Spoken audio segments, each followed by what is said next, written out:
NCS 기반 건강보험 심사평가사 27강입니다. 이번 시간에는 심사 사후 관리를 우리가 중요한 부분들만 같이 알아보도록 하겠습니다.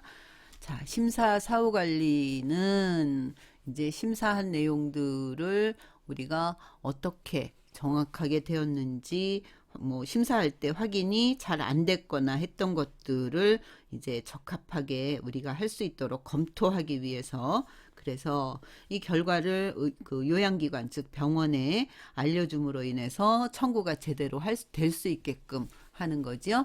자, 그래서 지금은 자료 제출을 서면으로 할 수도 있고 요양기관 업무 포털을 통해서 할 수도 있고 그러는데, 이제 심사평가 정보 제출 시스템으로 이제 일어나 하는 거고요. 그 다음에 현재는 이미지라든지 이런 이제 자료들을 첨부를 하는데, 그런 것들을 이제 데이터로 그대로 EMR로 연계를 해서 제출을 하게끔 하고, 그 다음에 우편이나 팩스 파일 등을 했던 것들을 이제 요청 자료를 우리가 조회를 해봐서 그런 것들을 이제 그 웹에서 그대로 그냥 그 자료를 제출할 수 있게끔 하는 것. 그 다음에 우리가 자료를 요청받음과 동시에 우리가 그것을 바로 자료가 요청됐구나 라고 하는 것을 알 수 있게끔 하는 내용, 이런 것들이 이제 업무별로 하나하나씩 그 제출을 요구를 할 때는 일이 많았는데, 이런 것들을 같은 내용들은 한 번만 제출하게끔 이렇게 시스템이 점점점 바뀌어져 가고 있습니다. 자, 심사 사후 관리는 앞에서 말씀드린 것처럼 심사 단계에서 확인하기 어려운 건들을 대상으로 해서 이제 비용 지급한 다음에 그것이 법령에 맞는지 급여 기준에 맞는지 이런 것들을 검토하는 자료를 병원에 제공함으로써 병원들이 청구할 때 이제 오류가 없도록 하기 위한 목적으로 심사 사후 관리 제도를 운영하고 있습니다. 자, 그래서 심사 사후 관리에서 요양급여 비용을 지급한 다음에 이제 심사 내용에 대한 것들을 이제 확인을 하는데요. 어떤 것들을 확인하느냐? 가입자별로 요양급여 실시 횟수, 기간 이런 것들을 제한하거나 요양기관 간의 그 연계 혹은 그 요양기관 간의 확인이 필요한 경우에 하고, 그 다음에 이제 국가나 지자체들이 확인 요청을 하는 경우, 그 다음에 환자가 안전에 중요한 내용이 들어있다 라고 하기 때문에 요양급여 비용을 지급한 이후에 심사가 제대로 됐는지 이제 사회적으로 확인해야 될 때, 그 다음에 심평원장이 이거는 필요하다라고 하는 거, 그 다음에 어떤 경우에 우리가 청구를 했는데 우리가 돈을 이제 병원에서 수령을 했단 말이에요. 그랬는데 그때 청구가 착오가 있어서 잘못된 경우, 이런 것들을 다 확인하기 위해서 심사 한 항목에 대해서 사후 관리가 필요하지요. 자, 사후 관리의 항목으로는 제일 많은 것이 청구가 오류된 것, 이게 이제 제일 많아요. 청구 오류건이 제일 많은데, 이제 어떤 경우가 많으냐면 응급관리료, 그 다음에 이제 약국 같은데 보통 보면 청구를 착오했다든지, 혹은 우리가 이제 항목별로 하나하나씩 확인하는 경우. 자, 이제 사례 보겠습니다. 여기에서는 응급의료비 미수금 대지급을 했는데 이게 기각된 경우. 왜 기각됐어요? 이것은 응급관리료로 중앙응급의료센터에서 할 것이지 심평원에서 할 것이 아니다. 이런 식으로 사후 점검 결과가 바로바로 알 수 있다는 것이지요. 자, 그 다음에는 이제 중복 청구하는 경우인데요.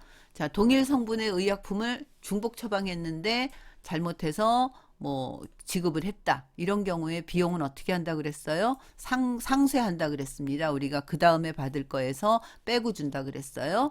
그 다음에 중복 처방, 중복 청구 이런 것들이 이제 제일 많죠.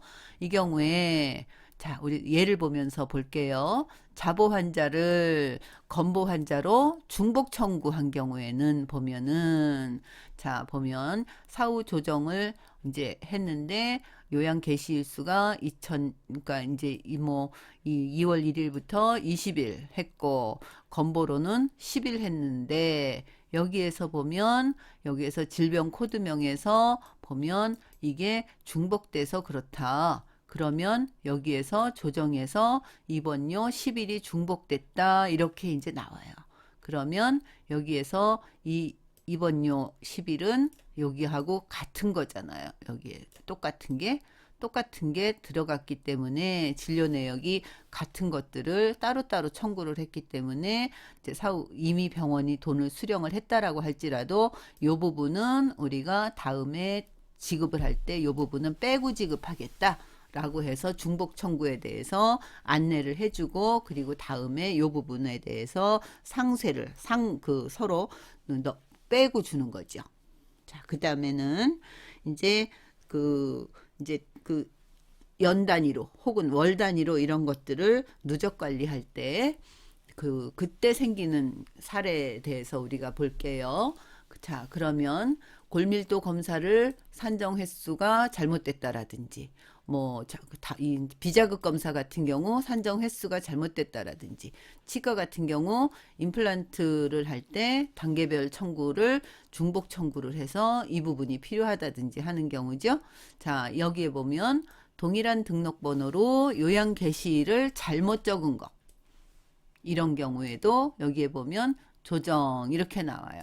자, 그러면 똑같은 건데 하나가 잘못됐다. 그러니까 이 똑같은 진료 내역이고 똑같은 내용인데 이게 잘못됐으니까 이 부분은 조정하겠다. 이 부분은 다음에 이 부분을 빼고 주겠다라고 하는 내용을 병원이 확인할 수 있다는 것이죠. 자, 이제 하나 더 보겠습니다. 요양기관 간의 연계 부분에 대해서. 자, 발사르탄 교환 관련해서 사후 관리가 이루어진 경우, 그 다음에 복수 면허를 가진 의사의 진료나 치료권에 대해서, 그 다음에 원해 처방에서 약제비를 미연계시킨 경우, 그 다음에 협진에 대한 거. 자, 이제 사례를 볼게요. 급여 또는 100분의 100 전액 본인 부담인 경우에 적용을 착오한 경우인 거죠. 자, 이 경우에는 예를 들어서 이것을 갖다가 1회 투약이고 그 다음에 청구 금액이 40205 4020원인데 이 부분들을 서로 잘못했기 때문에 이 부분은 심평원에서 4020원을 제공을 했다라고 할지라도 이것은 인정될 수 없다라고 하는 내용이죠. 자, 이제는 이 심사 청구에서 우리가 꼭 알아야 될 내용들 한번 같이 다시 쭉 점검해보는 시간 갖겠습니다. 자, 이제 화면으로 우리가 같이 볼 건데요. 심사 청구서나 명세서의 청구나 접수는 EDI 청구가 가능하고 서면이나 디스켓으로도 가능하다. 이렇게 우리 배운 적이 있습니다. 자, 심사 기준은 이제 어떤 것들을 확인해야 되느냐, 단가를 착오했느냐, 혹은 우리가 증빙 자료, 그 다음에 코드 이런 것들에 대해서 필요하고, 그 다음에 이제 우리가 기재를 착오했다든지, 그리고 심사 불능된 내역들 같은 경우에는 이제 우리가 웹메일로 받을 수 있는 거죠. 그래서 이런 부분들을 우리가 수정하고 보완하면 전산에서 자동 점검해서 재실행한 다음에 이제 심사가 이루어지는 거죠. 그 청구를 다시 하는 거예요. 수정하고 보완해서. 자, 이제 하나씩 볼게요. 자, 청구 오류 내역들에서 여기 보면 코드가 A로 나오면 단가가 착오됐구나. F 같은 경우에는 증빙 자료가 미제출됐구나. K 같은 경우에는 코드가 착오가 됐구나.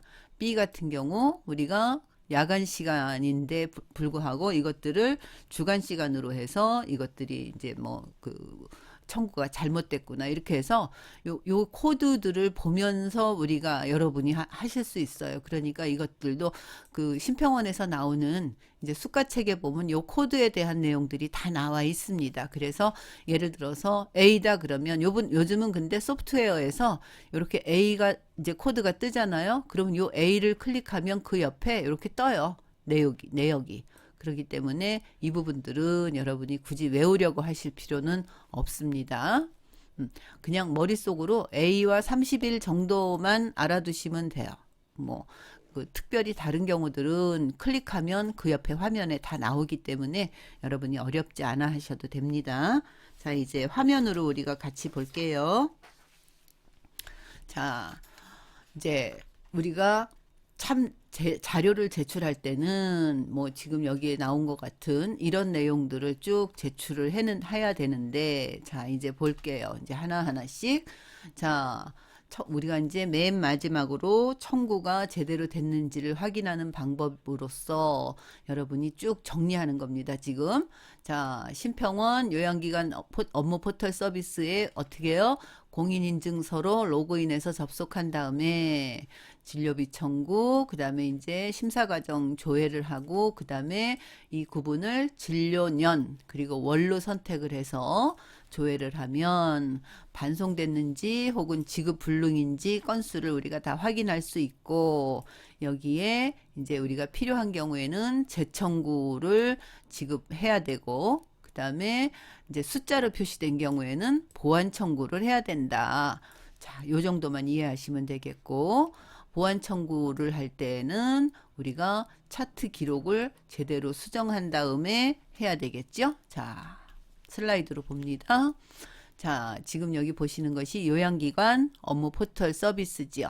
자, 그래서 여기에서 진료비 청구, 그 다음에 심사 진행 과정에서 진행 과정 조회를 누르는데, 이때에 우리가 언제 거를 볼 건지 요렇게 이제 연도를 클릭을 하면 여기에서 우리가 이제 몇 년 몇 월 요렇게 그러니까 이제 이렇게 클릭할 수 있죠. 그렇게 해서 이제 조회를 누르면 어떻게 떠요? 이제 처리 중인 것들이 심사 지금 하고 있는 내용들이 이렇게 뜬다는 말이죠. 그래서 여기에서 보면은 심사 차수 뜨고, 뭐 외래면 외래, 뭐 우리가 어떻게 청구했다, 우리가 전자 청구를 했다, 뭐 EDI 청구했다 이렇게 나오고, 그 다음에 지급 불능 건수가 뭐 한 건이면 한 건, 두 건이면 두 건 이렇게 뜬다는 거죠. 자, 하나씩 볼게요. 하나씩 확대해서 보는 겁니다. 자, 지급 불능 건수 및 심사 조정건에 대해서, 자, 그러면 처리 상태에 처리 완료건의 접수 번호를 요거를 클릭을 하면 그 다음에 화면이 어떻게 뜨는 거 하니, 여기 보시는 것처럼 이렇게 뜨면 여기에 보면 지금 보시는 화면처럼 얼마, 본인 부담금은 얼마고 청구액은 얼마고 이런 식으로 이제 화면이 떠요. 자, 그러면 그걸 가지고 요걸 가지고 요렇게 뜬 걸 가지고 여기에서 보면 조정 코드가 이렇게 뜨죠. 자, 조정 코드가 우리 아까 뭐라 그랬습니까? 조정 코드 다시 같이 볼게요. 조정 코드가 B로 뜨면 야간 시간 그 가산인데, 야간 우리가 가산을 기재하지 않았다는 거예요. 자, 그러면 요 부분들이 요것이 잘못됐구나 라고 나왔다는 거죠. 그래서 그러면 이제 조정 금액이 얼마다 요렇게 뜨지요. 조정 항목이 뭐고, 그래서 단가, 그다음에 인정 일수, 그리고 총 뭐 그 인정 일수 이렇게 다 뜨는 거죠. 그것을 가지고 이제 이의 신청할 때 요렇게 이제 차례차례 여러분이 하시면 되는 거예요. 자, 그래서 이제 심사 결과를 볼 때 지불 불능권에서 이제 수진자 성명을 우리가 이렇게 따락하고, 예를 들어서 홍길동이면 홍길동을 클릭했을 경우에, 자, 이 사람에 대한 거를 우리가 확인을 했을 경우에 조정 코드, 그리고 조정 금액 이렇게 이제 다 나온다라고 말씀드렸어요. 자, 이거는 이 사람에 대한 거를 클릭을 하면 이 사람에 대한 내역을 우리가 볼 수 있고, 그 다음에 여기에 보면 지불 불능권, 처방 내역, 원회 처방 뭐 이렇게 전부 하나하나씩 여러분이 누르시면서 보시면 되기 때문에 이 부분들은 그렇게 어렵지 않게 여러분이 하나하나 할 수 있을 거예요. 그리고 이런 것을 할 때는 그냥 하는 것이 아니라 심평원의 담당자한테 반드시 사전에 요런 내용에 우리가 이런 것들을 기록을 수정하겠다라고 이제 미리 이야기를 한 다음에 하시는 것이 정확한 순서입니다.